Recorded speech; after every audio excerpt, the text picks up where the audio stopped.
Problem 8. It says find the distance between the two given points here and use the calculator to find each square root. Alright, now, when we think about this, what we're really doing is if we plotted the points, you have negative 1, 5. So you come over here to negative 1 up to a height of 5. So you're right there. There's a 1 point. The other point is at over negative 4 and a height of 7 way up here. And it's asking, hey, how can we find this distance between the points? Well, all we're going to do is what we're really doing is we're imagining creating a triangle here, a right triangle. Now notice from here to here, negative 1 to negative 4, that length of that leg is 3.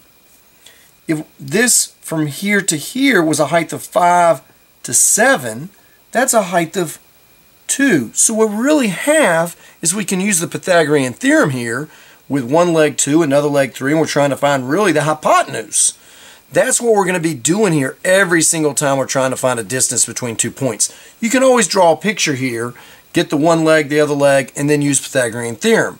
Now the Pythagorean theorem will say that this one leg squared plus the other leg squared equals the hypotenuse, which is c squared. So that's 4 plus 9 equals c squared. So that's 13 is equal to c squared.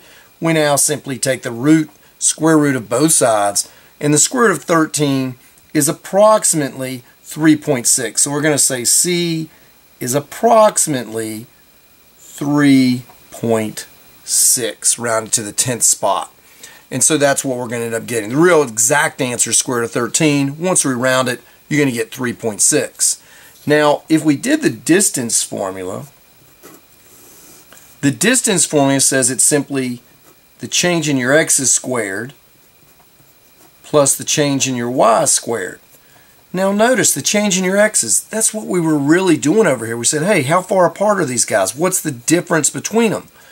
Well, if you put that, if you try to do, one's negative 4 minus a negative 1 squared plus the change in the y's. What would the y's vary from? 5 and 7. You could say 5 minus 7 squared.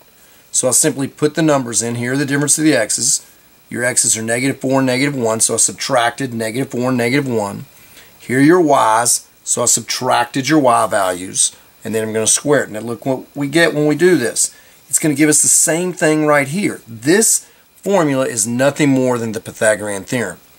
Negative 4 minus negative 1. Well, notice a minus and negative is going to change to a big plus here. Negative 4 plus 1. That's negative 3. That whole thing squared.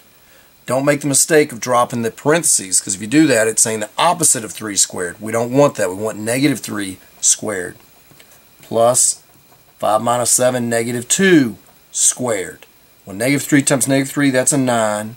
Plus negative 2 times negative 2, that's a 4.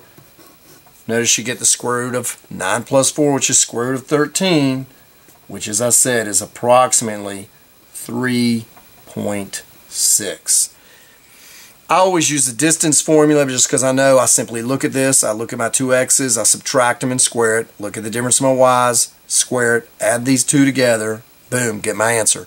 You can always draw a picture though, because as I said, this formula is the Pythagorean theorem in work. That's all it is.